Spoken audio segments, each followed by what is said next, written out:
बच्चों, मैं उत्तम पांडे अपने आज की वीडियो में मैं आपसे डिस्कशन करूंगा हाइड्रोजन इलेक्ट्रोड के बारे में।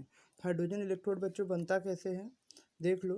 क्या कहते हैं, हम ग्लास ट्यूब लेते हैं ये इन्वर्ट करके। इसमें से एक वायर डाला गया रहता है, प्लेटिनम वायर है। ये प्लेटिनम वायर जो है आपका प्लेटिनम के शीट से या प्लेटिनम के प्लेट से क्या हुआ है, बाइंड हुआ है। और फिर यहाँ से जब हम हाइड्रोजन गैस डालेंगे तो ये यहाँ पे एब्जॉर्ब हो जाएगा।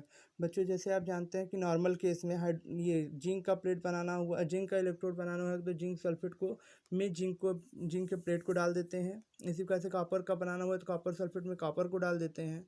ठीक इसी प्रकार से हाइड्रोजन का क्या बन पाएगा, हाइड्रोजन का इस टाइप का इलेक्ट्रोड नहीं बन पाता, क्योंकि ऐसे नॉर्मली नहीं बन पाता, क्योंकि हाइड्रोजन एक गैस है।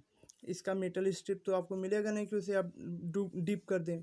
तो ऐसे केस में हम हाइड्रोजन को एडजॉर्ब कराएंगे। तो हाइड्रोजन एडजॉर्ब होता है प्लेटिनम प्लेट पर। तो हाइड्रोजन यहाँ पे हम प्लेटिनम प्लेट यूज कर लेंगे। फिर ये क्या होगा, जब एडजॉर्ब हो जाएगा तो ये जो सरफेस हो गया, इस पर अब प्लेटिनम एटम की जगह पे क्या हो गया, हाइड्रोजन एटम। तो जो भी फेनामेना होगी वो हाइड्रोजन एटम के कारण होगी। जब इसको हम डीप करते हैं बच्चों, तो यहाँ से ये हाइड्रोजन को यहाँ पे हम पुट करेंगे तो ये एडजॉर्ब होगा और ये फेनामेना क्या हो जाएगा, हाइड्रोजन इलेक्ट्रोड। मतलब ये जो प्रोसेस होगी, ये पूरा ये जो कहते हैं इलेक्ट्रोड बना, ये हाइड्रोजन इलेक्ट्रोड है। इसको हम किस में डाल देंगे, हाइड्रोजन के क्लोराइड में या हाइड्रोजन के सल्फेट में।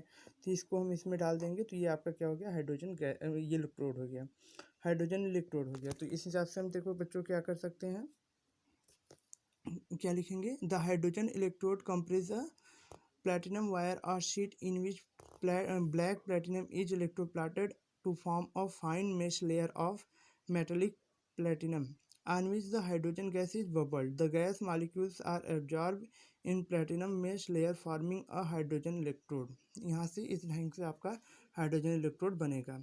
बच्चों, hydrogen electrode is only metallic electrode that does not consist of a solid metal in equilibrium with its ion. ये ऐसा इकलौता इलेक्ट्रोड है जिसमें मेटलिक इलेक्ट्रोड है, जिसमें क्या कहते हैं, मेटल अपने आयंस के साथ इक्विलिब्रियम में नहीं रहता।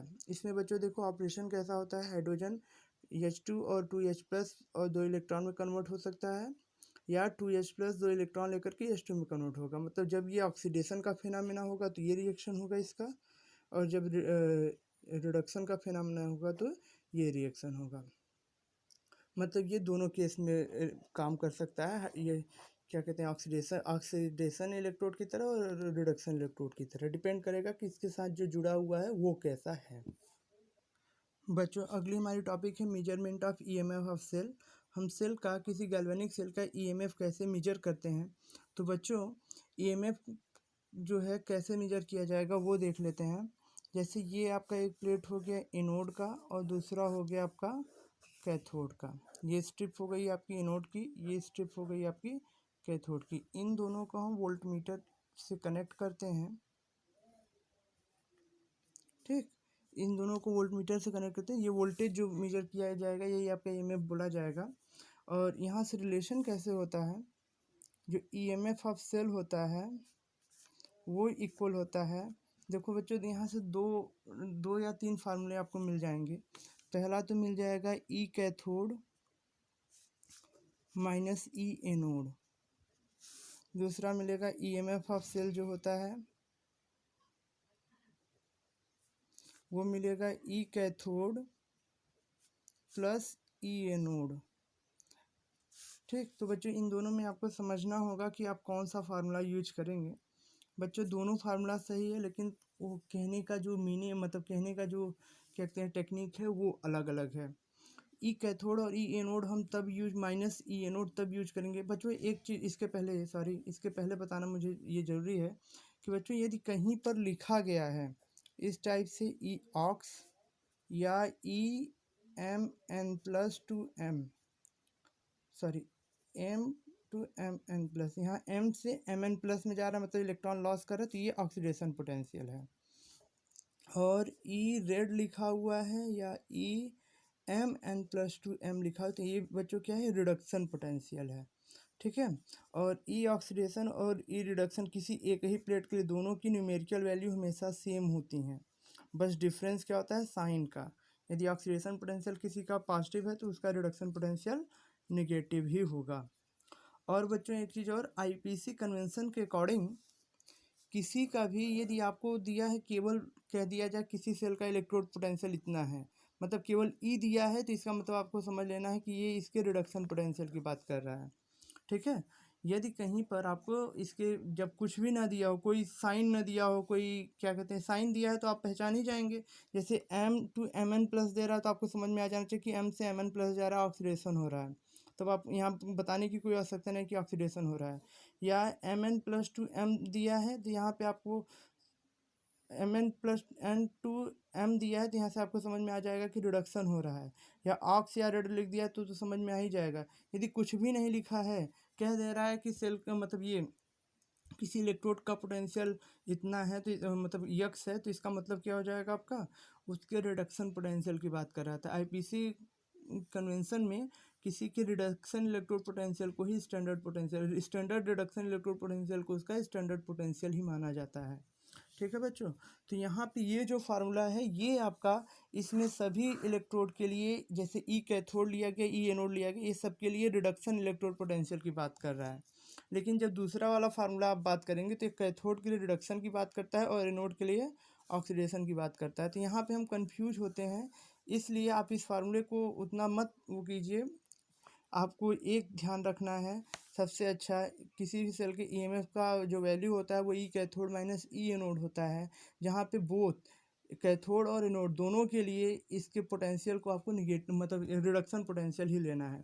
मतलब यदि कहीं पर आपका ऑक्सीडेशन पोटेंशियल दिया भी है किसी भी प्लेट के लिए, चाहे वो इलेक्ट्रोड ये चाहे वो इलेक्ट्रोड आपका कैथोड हो चाहे एनोड हो, यदि वो दिया हुआ है कि रिडक्शन ये क्या कहते हैं आपका, वो दिया हुआ है उसका ऑक्सीडेशन में, तो भी आपको उसको पहले रिडक्शन इलेक्ट्रोड पोटेंशियल में कन्वर्ट कर लेना है इस फार्मूले से। ठीक है। E oxy equal to minus E red, इससे कन्वर्ट कर लेंगे, तब इस फार्मूले में आप रखेंगे तो आपकी वैल्यू हमेशा सही आएगी। बच्चों एक पॉइंट आपका छूट रहा था, स्टैंडर्ड हाइड्रोजन इलेक्ट्रोड पोटेंशियल।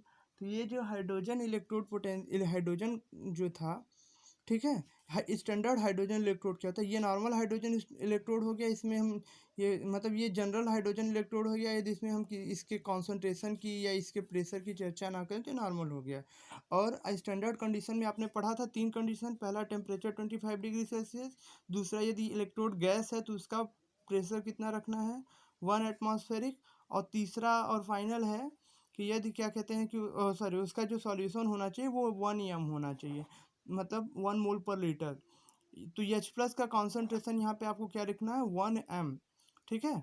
यदि H प्लस का कॉन्सेंट्रेशन 1 एम हो और 25 डिग्री सेल्सियस हो और प्रेशर 1 एटमॉस्फेरिक प्रेशर हो, तो यही इलेक्ट्रोड क्या बोला जाएगा आपका, स्टैंडर्ड हाइड्रोजन इलेक्ट्रोड बोला जाएगा। तो बच्चों यहाँ से एक पॉइंट बहुत ये भी जरूरी है कि 1 एम H प्लस का कॉन्सेंट्रेशन होना चाहिए, एसिड का नहीं।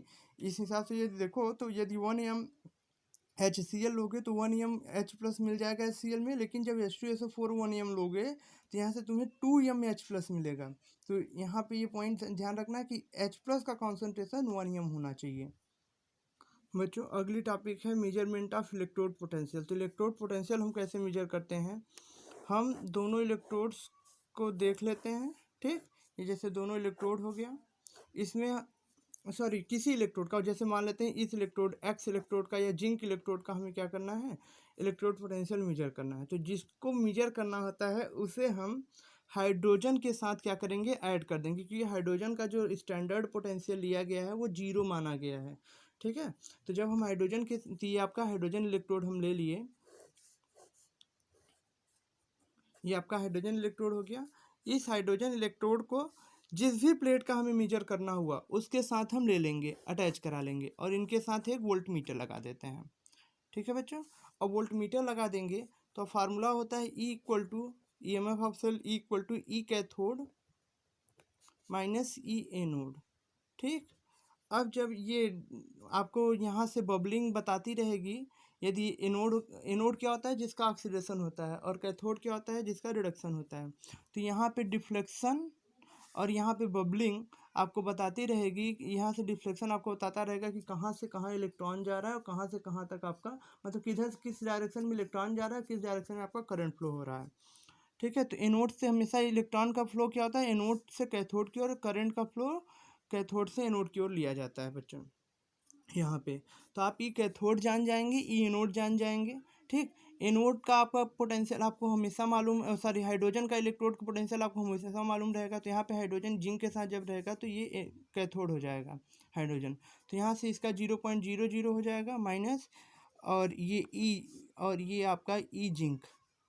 ठीक, तो बच्चों E zinc to zinc, sorry zinc double plus to zinc आपको लिखना है, क्योंकि मैंने आपको बताया रिडक्शन पोटेंशियल।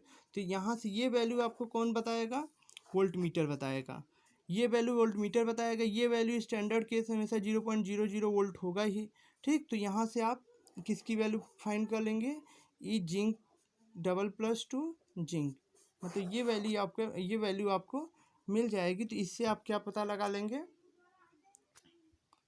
सॉरी बच्चों ये गलती हो गया, यहाँ पे हो जाएगा ये 0.00, क्योंकि हाइड्रोजन कैथोड है और जिंक जो है वो आपका एनोड है। तो ये वैल्यू यहाँ से हो जाएगी। तो ई जिंक इक्वल टू क्या हो जाएगा, माइनस वोल्टेज, माइनस ही। तो यहाँ से जो यहाँ पे जो वोल्टेज आएगी वो वैल्यू माइनस में लिख देंगे। तो ये वैल्यू ये किसकी आ जाएगी, इलेक्ट्रोड पोटेंशियल आ जाएगा जिंक का।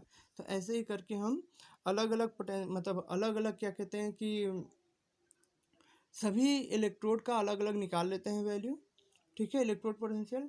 फिर यहाँ से एक सीरीज बनाई जाती है इलेक्ट्रोड पोटेंशियल की, या तो इंक्रीजिंग ऑर्डर में या तो डिक्रीजिंग ऑर्डर में बच्चों, इंक्रीजिंग ऑर्डर में या डिक्रीजिंग ऑर्डर में। तो उस सीरीज को हम क्या बोलते हैं, इलेक्ट्रोकेमिकल सीरीज। तो इलेक्ट्रोड पोटेंशियल के इंक्रीजिंग ऑर्डर या डिक्रीजिंग ऑर्डर में रखने पर एक सीरीज फाइंड आउट होती है, जिसे हम क्या बोलते हैं, इलेक्ट्रोकेमिकल सीरीज।